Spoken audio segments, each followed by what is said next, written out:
En 1968 se desarrolló un movimiento estudiantil que dejó una huella indeleble en la historia del país.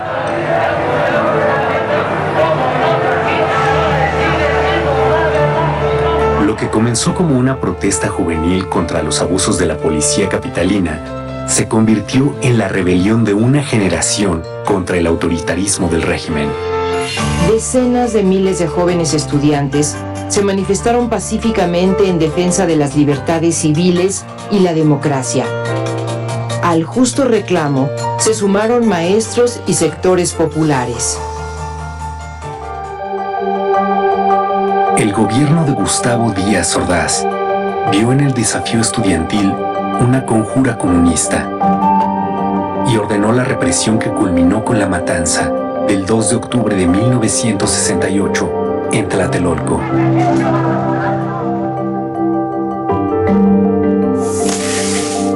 El movimiento inició el 22 de julio, tras una pelea entre estudiantes de la Vocacional 5 y de la Preparatoria Isaac Ochoterena en la Ciudadela, que fue reprimida por granaderos.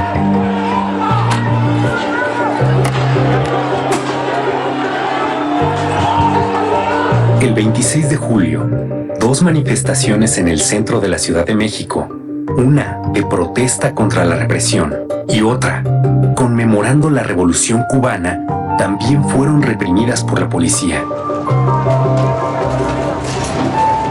Ante la respuesta autoritaria, la protesta estudiantil se extendió. Escuelas de la UNAM y del Politécnico se declararon en paro. Después lo harían escuelas privadas y universidades de varios estados.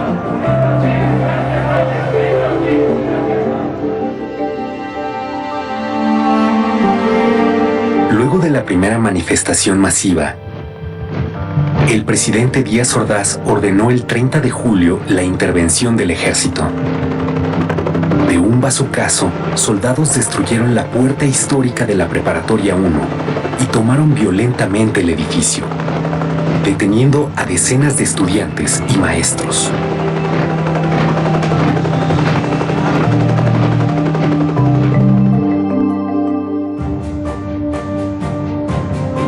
El rector de la UNAM, Javier Barros Sierra, asumió una actitud ejemplar.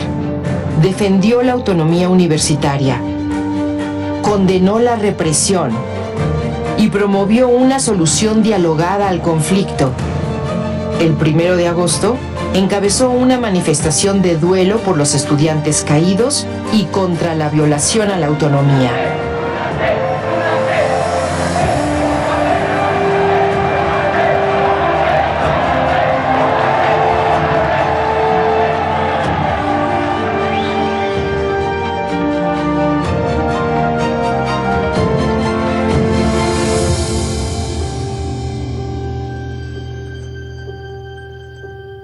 En los primeros días de agosto, los estudiantes formaron el Consejo Nacional de Huelga, con representantes de escuelas de la UNAM y el IPN.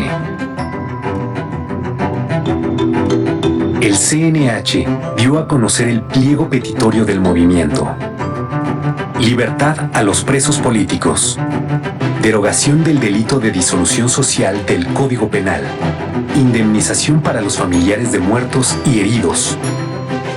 Desaparición del cuerpo de granaderos y destitución del jefe de la policía. Los estudiantes demostraron una enorme creatividad. Las brigadas se multiplicaron por calles, mercados, jardines, plazas públicas y generaron una enorme simpatía entre la población. Fue el primer movimiento social en el que participaron miles de mujeres que rompieron los estereotipos de la sociedad tradicional y fueron protagonistas de una lucha por un país más libre.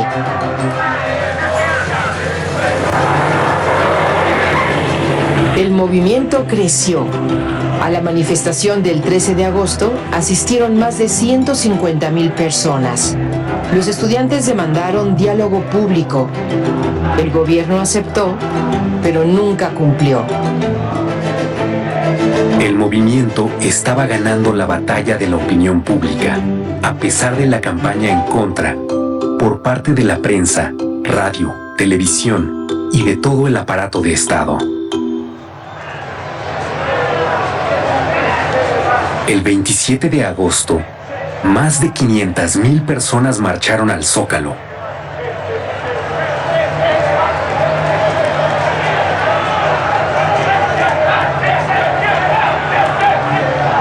El 1 de septiembre, con el aval del Congreso, el presidente Díaz Ordaz anunció que tomaría medidas para imponer el orden. En respuesta, los estudiantes realizaron una marcha del silencio.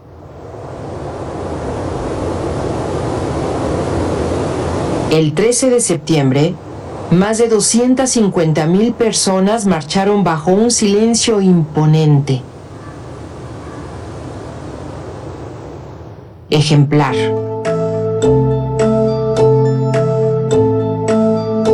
El gobierno canceló toda negociación y decidió optar por la fuerza para acabar con el conflicto.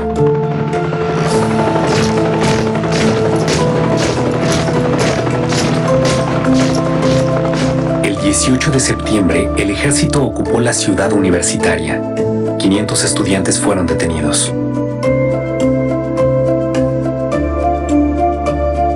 El 23 de septiembre se tomó violentamente el casco de Santo Tomás y la vocacional 7 de Tlatelolco, venciendo la tenaz resistencia estudiantil.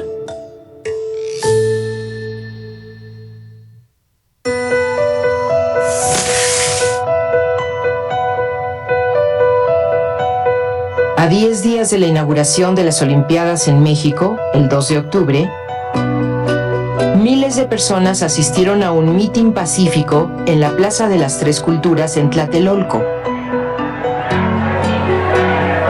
Por la mañana, representantes estudiantiles se reunieron con una comisión del gobierno. Se esperaba el inicio de una solución negociada.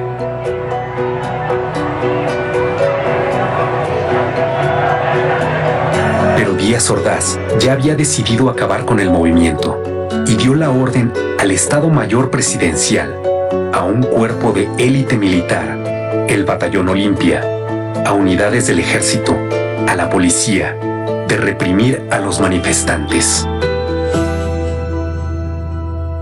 Desde horas antes, francotiradores oficiales se apostaron en los edificios que rodeaban la plaza.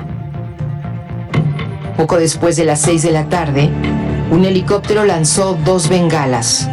Fue la señal para que las tropas avanzaran sobre la plaza a bayoneta calada. Los miembros del Batallón Olimpia aparecieron en el edificio Chihuahua, donde estaba la tribuna y se encontraban los dirigentes del movimiento. El objetivo declarado era detenerlos. Sin embargo, otro grupo del Batallón Olimpia disparó desde las alturas contra sus propios compañeros, contra los militares y civiles que ocupaban la plaza.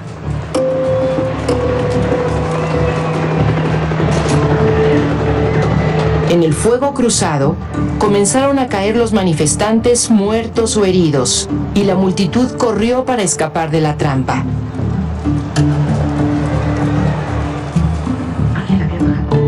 Fue una sangrienta masacre en la que murieron estudiantes y población civil, incluidos niños que asistieron al mitin. La versión oficial reconoció 38 civiles muertos, un niño y 4 soldados, y culpó a los estudiantes de provocar la violencia. El periódico inglés The Guardian realizó una investigación y publicó que 325 personas fueron asesinadas ese día. Los heridos se contaron por centenares y por miles los detenidos, muchos de ellos torturados.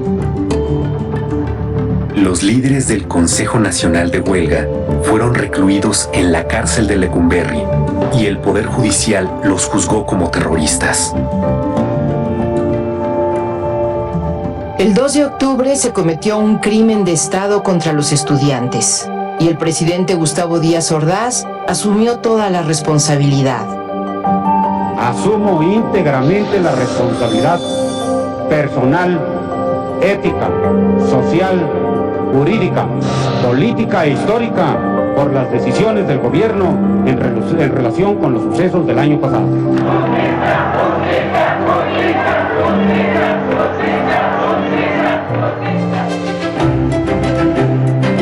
1968 fue un parteaguas en la historia de México y punto de partida de nuevos movimientos sindicales, magisteriales, campesinos, urbanos, por los derechos humanos y la democracia.